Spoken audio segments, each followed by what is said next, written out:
C'est une joie de vous retrouver ce matin, de partager la parole de Dieu, de prendre le repas du Seigneur aussi. Alors, si vous l'avez oublié, là, vous aurez un moment après le temps de la parole pour pouvoir aller chercher votre coupe et votre morceau de pain pour pouvoir prendre le pain et la coupe avec vos frères et vos sœurs en Jésus-Christ. Avant d'ouvrir la parole, j'aimerais qu'on puisse prier un instant. Alors, on va se courber ensemble. Seigneur, on veut te louer ce matin que oui, comme ma sœur Danielle l'a prié, ce n'est pas une pandémie, Seigneur, qui t'arrête et toi, tu veux continuer à nous encourager. Nous voulons refuser ce matin de nous laisser atterrer par les circonstances, mais avoir les yeux fixés sur toi. Et Seigneur, je sais, je suis convaincu qu'une des choses que tu veux accomplir par nos circonstances difficiles, c'est de nous pousser à avoir les yeux tournés vers toi. Et c'est ce qu'on va faire ce matin par ta parole. Merci que nous pouvons l'ouvrir avec en toute liberté, que ce soit à l'écran, Seigneur, que ce soit en personne.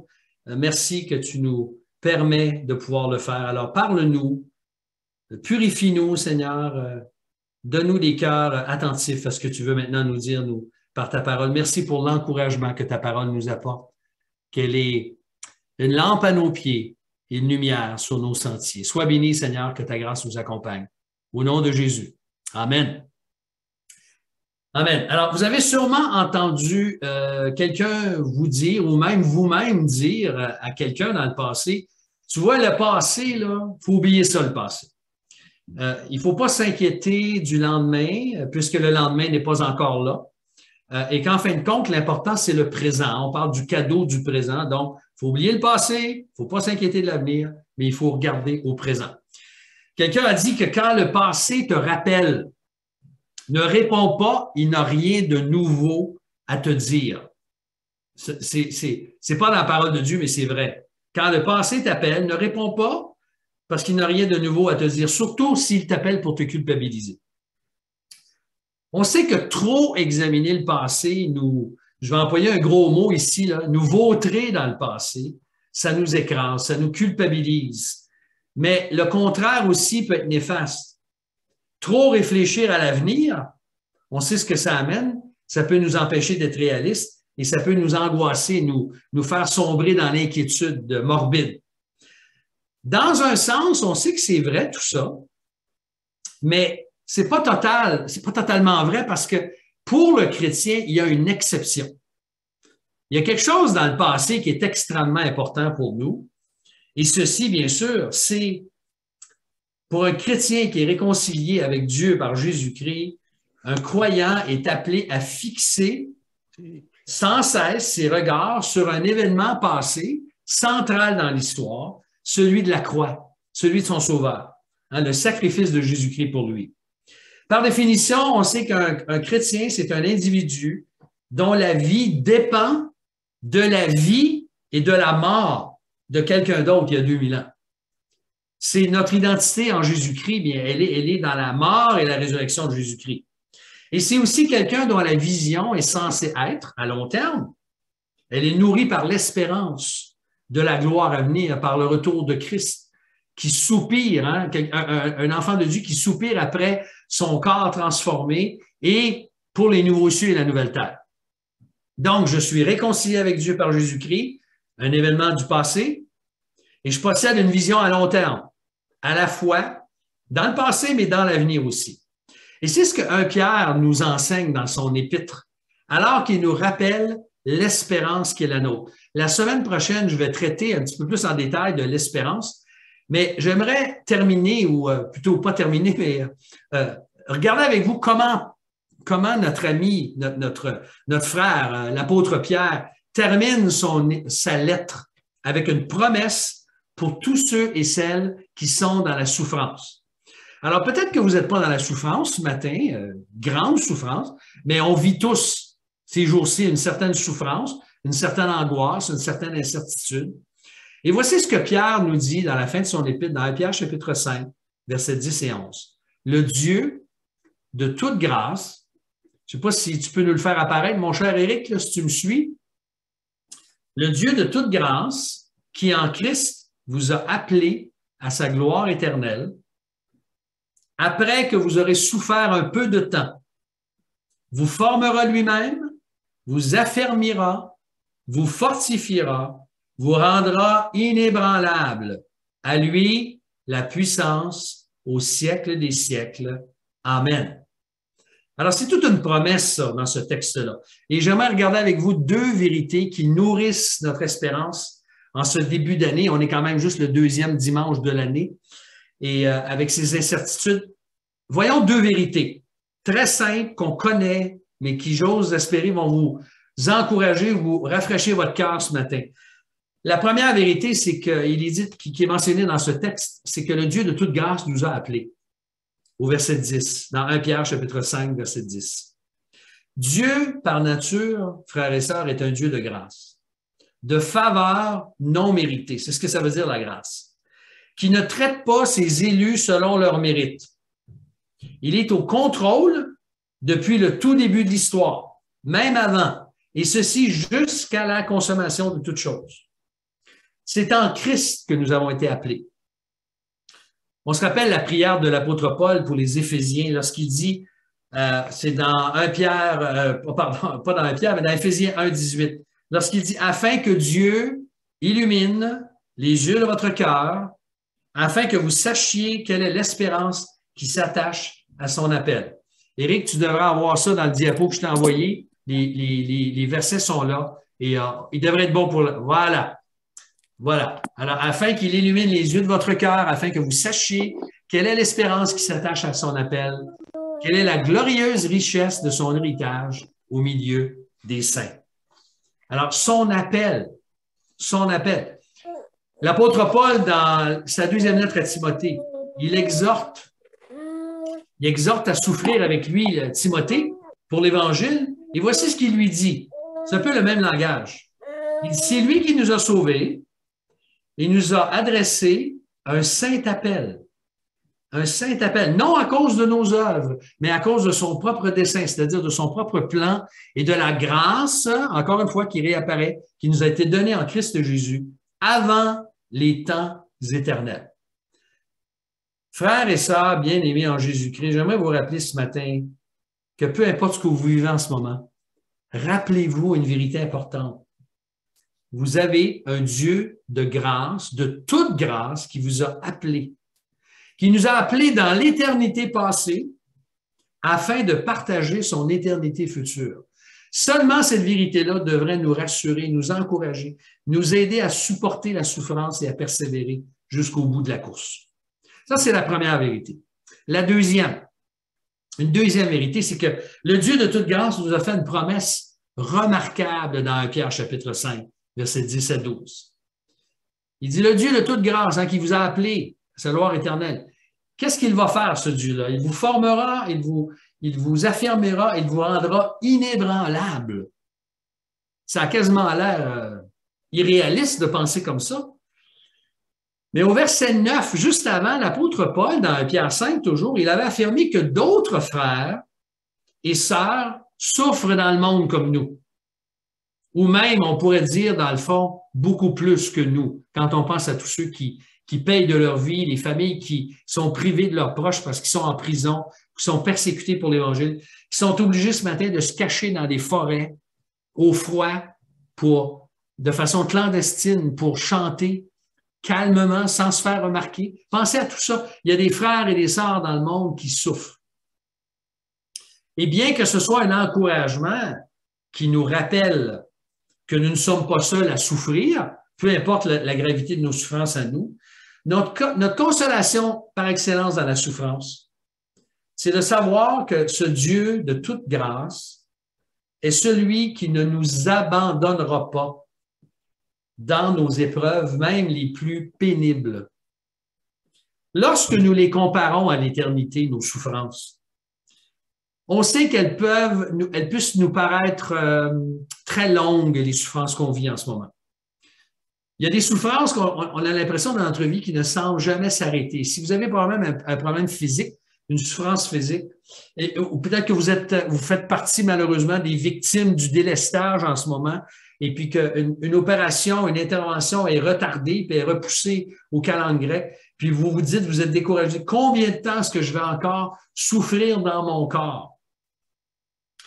J'aimerais juste vous rappeler encore une fois que toutes ces souffrances-là, même les souffrances mentales qu'on peut vivre, des chocs post-traumatiques, l'anxiété, l'angoisse, l'inquiétude, le stress, tout ça, toutes ces choses, quand on les compare à l'éternité, elles ne durent qu'un peu de temps.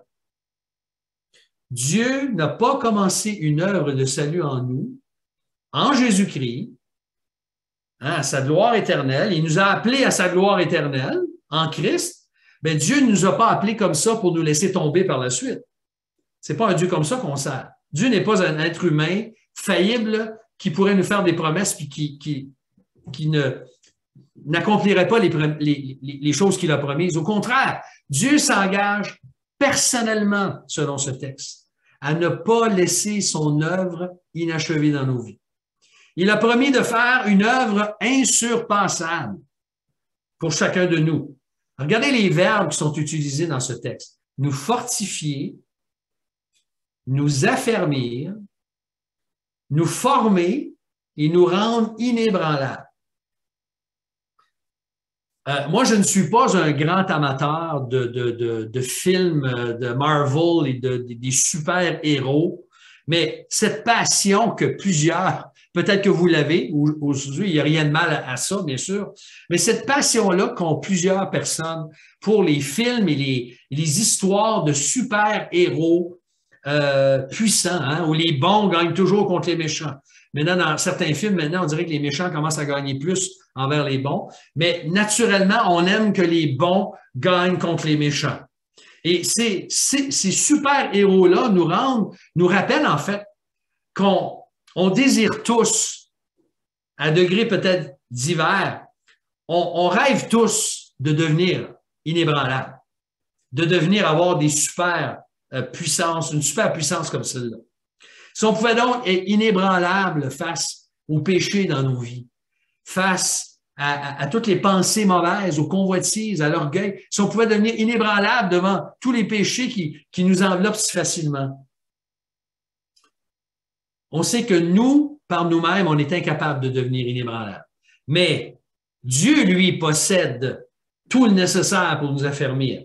Dans Romains chapitre 16, l'apôtre Paul termine son épître qu'on a étudié il y a quelques années. Romains 16, versets 25 à 27, nous avons toute une promesse dans ce texte. Et Éric va nous l'afficher, Romains 16, 25 à 27. À celui qui a le pouvoir de vous affermir, selon mon évangile et la prédication de Jésus-Christ, conformément à la révélation du mystère tenu secret dès l'origine des temps, mais manifesté par les écrits prophétiques. Deuxième partie, la suivante. D'après l'ordre du Dieu éternel et porté à la connaissance de toutes les nations en vue de l'obéissance de la foi à Dieu, seul sage, la gloire par Jésus-Christ au siècle des siècles. Amen. Merci, Éric. Le Dieu propriétaire de l'univers, notre Créateur, qui a créé ces galaxies et tout ce qu'on peut voir. Je ne sais pas si vous avez regardé les nouvelles un peu, mais hier, on a déployé les miroirs d'un nouveau télescope là, qui est en orbite et qui va nous permettre de voir encore plus loin dans l'univers. Et on nous parle, je regardais hier l'émission de Découverte rapidement, c'est pas dans mes notes, là, mais je reviens tout de suite. On nous montrait qu'il y a des étoiles et des galaxies là, qui sont à 13,4 milliards d'années.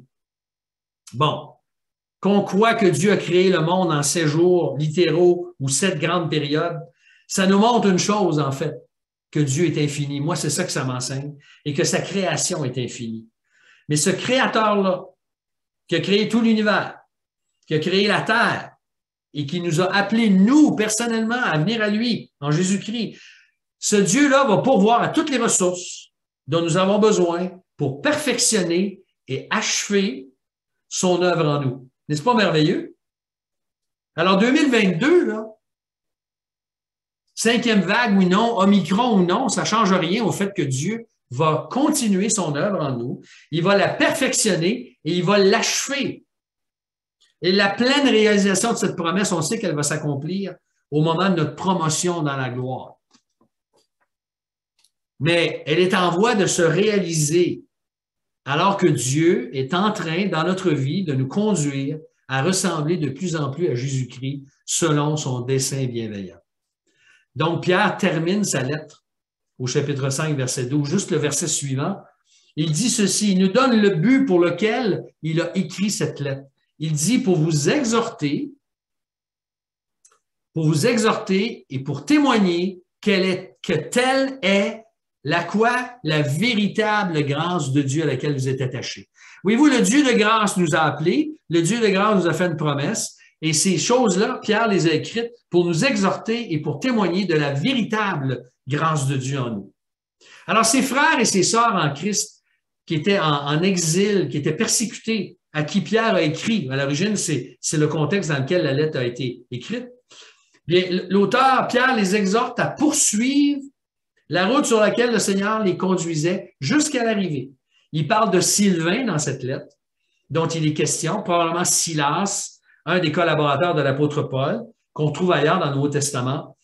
Il n'est pas exclu que lui ait rédigé la lettre, mais il a probablement été au moins le secrétaire par lequel Pierre a rédigé la lettre, tout en étant inspiré de Dieu. Et j'aime comment Pierre le qualifie. Il l'appelle un fidèle frère. J'aimerais juste saisir l'occasion ce matin pour remercier tous les fidèles frères et les fidèles sœurs de notre Église pour tout ce que vous avez fait en 2021 et pour tout ce que vous allez accomplir, que Dieu a mis dans votre cœur un désir de le servir. Peu importe que ce soit à la vue de tous ou en secret ou de façon anonyme, que serions-nous, moi je pourrais vous dire en tout cas comme pasteur, et je peux parler au nom des anciens, que serions-nous sans les frères et les sœurs fidèles dans l'Assemblée, des précieux associés que Dieu dans sa grâce nous accorde. C'est un travail en équipe, on fait partie de l'équipe du Seigneur. Alors, en conclusion, si tu appartiens au Seigneur Jésus ce matin, et si ce n'est pas encore le cas, je t'invite à venir à lui, de placer ta confiance en lui, de croire qu'il est mort sur la croix pour tes péchés. On va prendre le repas du Seigneur dans quelques instants en souvenir de cette mort, de son corps brisé, de son sang versé. Mais ce Dieu-là que nous connaissons en Jésus, c'est un Dieu d'espérance et un Dieu de grâce qui t'a appelé il y a longtemps et qui te réserve un avenir fait d'espérance. Donc, prends courage aujourd'hui. Tes souffrances actuelles et futures ne sont pas en vain. Elles sont pour un peu de temps. Si tu n'as pas encore placé ta confiance en lui, ben Jésus-Christ t'appelle. Il t'appelle, il t'invite, il dit « Venez à moi, vous tous qui êtes fatigués et chargés, je vous donnerai du repos. » Et venir à lui, ça veut dire de croire en lui, d'abandonner nos fautes et de placer notre confiance en lui, dans son sacrifice parfait à la croix du Calvaire pour tous nos péchés, les pires comme les moins pires. Tu vois, ce Sauveur veut nous donner ce matin, ou nous rappeler en fait, que nous avons une espérance vivante en lui, qui va nous permettre de nous confier en lui chaque jour de cette année. Je conclus avec une prière qui est à la fois un souhait exprimé par Paul. C'est à la fois une prière, mais un souhait. Et c'est ma prière et mon souhait pour chacun d'entre vous ce matin, même tous ceux qui ne peuvent pas être avec nous ou qui vont le regarder plus tard, que le Dieu de l'espérance vous remplisse de toute joie et de toute paix dans la foi pour que vous abondiez en espérance par la puissance du Saint-Esprit. Donc, frères et sœurs, espérons en Jésus-Christ. Espérons en Jésus-Christ pour les mois qui viennent. Il nous a appelés, il va nous affermir, lui, le Dieu de toute grâce. Merci Seigneur. Merci que tu es un Dieu de grâce et que tu nous appelles, tu nous as appelés et tu nous appelles maintenant parce que tu nous as affermis en toi à persévérer. Seigneur, je te prie ce matin que tu accordes la grâce et la paix à chacun de mes frères, à chacune de mes sœurs et à tous ceux qui ont besoin de toi. Parce qu'en toi, toi le Dieu de toute grâce, nous avons tout ce dont nous avons besoin. Ta grâce n'est jamais épuisée. Tes bontés ne sont jamais épuisées, elles se renouvellent chaque matin. Ta grâce est toute suffisante pour ce que nous vivons et nous voulons te louer et t'en remercier ce matin du fond du cœur, au nom précieux du Seigneur Jésus. Amen.